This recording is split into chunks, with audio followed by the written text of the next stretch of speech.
Okay, so we now understand how to convert from moles to the number of atoms in a problem, from the number of atoms to moles, from the mass to the number of moles and reverse, and finally from atoms to, or the number of atoms to the mass, and the mass to the number of atoms.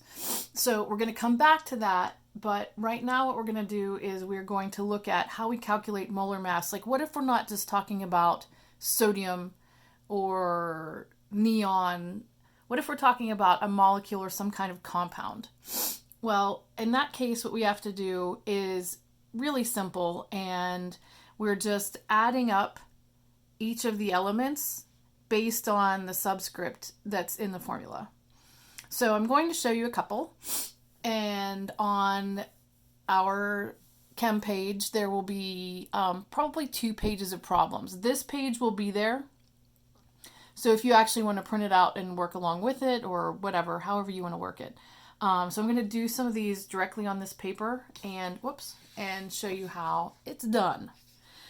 So if there's no subscript, we obviously know that this is 1 potassium, 1 nitrogen, and then 3 oxygen. So what you need to do is you take 1 potassium plus 1 nitrogen plus 3 oxygen. Okay, so I know that some of you were asking for a periodic table because it was hard to find one online. So I have one on the page now that you can print out, and I will use the numbers from that. So first I have potassium, which is 39.098.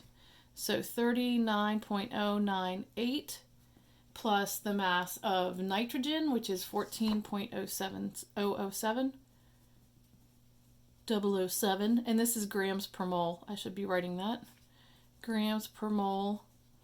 Plus, finally, we have 3 times the mass of oxygen, which is 15.999 grams per mole. Okay, so entering that into the calculator, I'm going to start here. Use your parentheses, and it makes life a whole lot easier. I'll zoom this out and see if it makes it easier to follow. Okay, so I'm going to take 3 times, whoops, got to turn it on. 3 times 15.999 equals, and then make sure you hit that equals sign just as far as your PEMDAS goes. Remember, you're doing your order of operations here with parentheses, exponent, multiply, divide, addition, subtraction.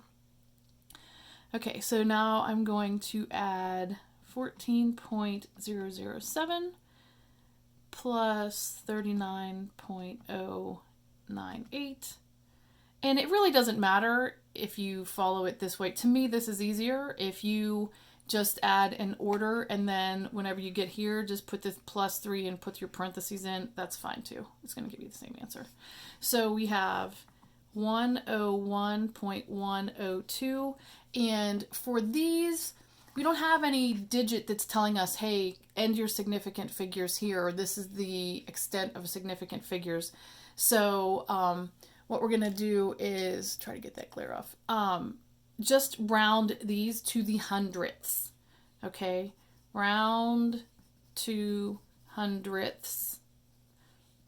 So that is obviously 2 places past the decimal. Okay, so whenever we're calculating molar mass, just go to 2 places past the decimal. So that'll make this 101.10 grams per mole, and that is for potassium nitrate. Okay, always jot down your third or to the thousandths, and then see if you have to round. Okay, so that was a pretty easy one. This one is not difficult, but we have to remember where our parentheses are. Okay, so if we're looking at potassium hydroxide, you can do this 2 different ways. You can say you have obviously 1 calcium, and then you can say you have plus 2 oxygen plus 2 hydrogen. You can do it that way. Plus 2 oxygen plus 2 hydrogen. Or you can take 1 calcium plus 2 times hydroxyl or hydroxide or O and H. But these are going to be added together. Make sure you understand. Let me do that. Make sure you understand these are added together. Okay, so whichever way works for you, it doesn't matter to me. You're going to get the same answer. So at this point, just because of some of the things we're going to do down here further, I'm going to go ahead and work with this one. So I have calcium, which is 40.078, 40.078, and that's grams per mole, plus 2 times my oxygen, which is 15.999 grams per mole, plus hydrogen, 2 hydrogen, which is 1.008 on this periodic table. I'm used to 794 grams per mole. Okay, so again, we're not using this one right now.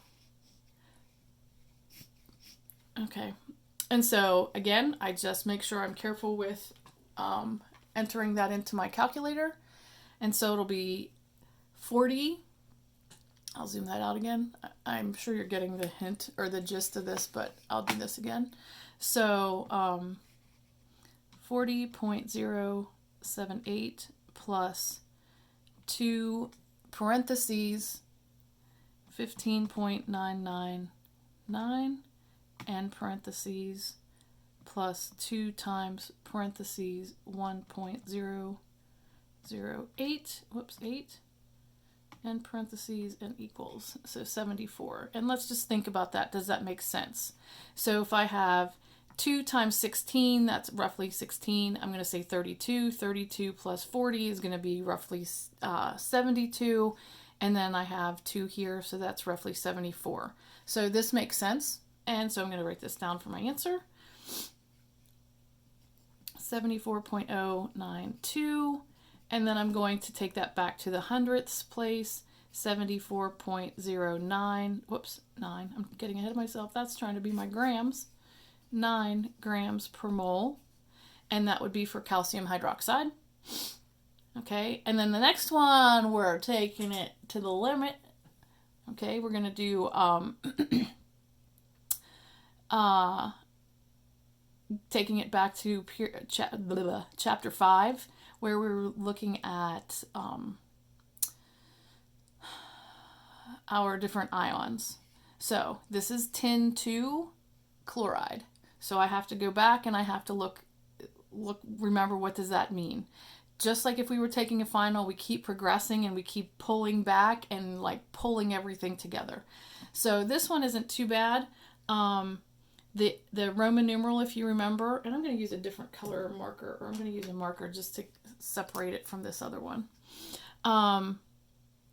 Normally I kind of squeeze it in under here. I'm trying to give myself a little bit more space for you. So 10, and this one is going to be plus 2 because of my Roman numeral here.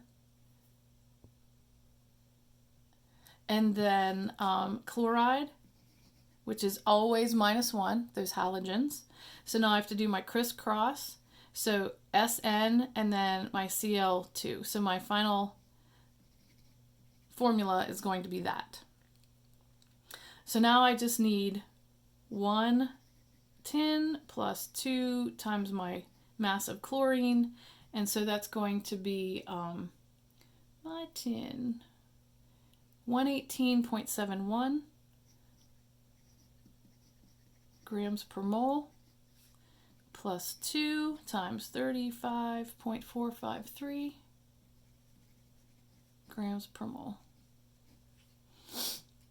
Again, enter that into the calculator. Zoom you back. And so it's clear. 118.71 plus 2 parentheses 35.453 end parentheses equals 189, 616, whoops. So here's my hundredths. That would round it up to 189.62 grams per mole if we're talking about tin 2 chloride. And let's again see if that makes sense. So if we have 2 times roughly 35, that's going to give me 70, and 70 plus 118, almost 119, is going to give me 189. So that makes sense. And there's my final answer. Okay, so you're going to proceed like this. Let me just give you a heads up here. If you look at the calcium phosphate, let me get this calculator out of the way. Calcium phosphate. This is going to be 3 times your calcium. In other words, 3 calcium plus. Now, look at this. How does this factor out? Use what you've learned in algebra and factoring out here. Okay? So we have 2 times our phosphate. Remember, my phosphate is P, and then it has 4 oxygens attached to it. And I have 2 of these. So that means, how do I know I have 2? That's what this is telling me. So I have 2 of this. Remember, I had all of those different like gift sets, okay, like multiple things in one box, like you see at Christmas. So if I have 2 of these, that means I have 2 phosphate, or I'm factoring this out and saying 2 phosphorus, and then 2 times my 4 oxygen is going to give me 8 oxygen, okay? So 2 and then 8 oxygen. And then I just add those up. I put my numbers in, add them up just like I did the other ones. And just to go over another one of the polyatomic ions, or a polyatomic ion, aluminum, of course, is its own element. But our sulfate you'll find on the polyatomic ion table. And I uploaded that onto our page as well, so you can print that or look at it online, whatever you choose to do. And so the sulfate you will see is SO4, okay? And it has a -2 charge, and you have to go back and remember aluminum has a +3 charge. Hopefully you remember a lot of that stuff, and it really stinks if you don't have this at home, your notebook with you. You can't always just kind of Google it if you're really stuck. Hopefully you can use the periodic table and remember that like this group is all +1. That's your alkali metals. Then it's +2, then +3, and then the +3s that go over here also where aluminum is and boron. And then this is +3, and then it's either plus or -4, and then it's -3, -2, -1, and 0. This would be the noble gases. These are the halogens. These are the oxygen family. This is the nitrogen family. Okay, if that helps. So anyway, getting back up here, if you also need me to just share the PowerPoint again, I can do that. We were asked to clean up the pages for you, so I actually moved all of that stuff to a different page. But if you need it, let me know. Email me and I'll share it with you. So going back to this. So again, we just do our crisscross applesauce. So 2 here. Remember, we can't just put a 3 here because we don't actually have 43 oxygen. We have 3 sulfate. So factoring that out means I have 2 aluminum, okay, and then 3 different sulfate. Each sulfate is sulfur with 4 oxygens. So I have 3 of those, right? So that means I have 3 sulfur. And then I'm going to have 12, because 3 times 4, I'm going to have 12 oxygen. Okay, and again, I put my masses in there, multiply and add. Don't forget to use your parentheses so you end up with the right number. And that's all there is to it. It's really not difficult. You just have to think through it, and it takes a little bit of time. So This, I'm going to show you 4 different calculations, but I'm counting those as 3 different lessons because normally in class this wouldn't be that difficult or exactly new. It's kind of reviewing this stuff a little bit, but we're going to look at 4 different calculations that we're going to do. So my point is I'm going to stop this here.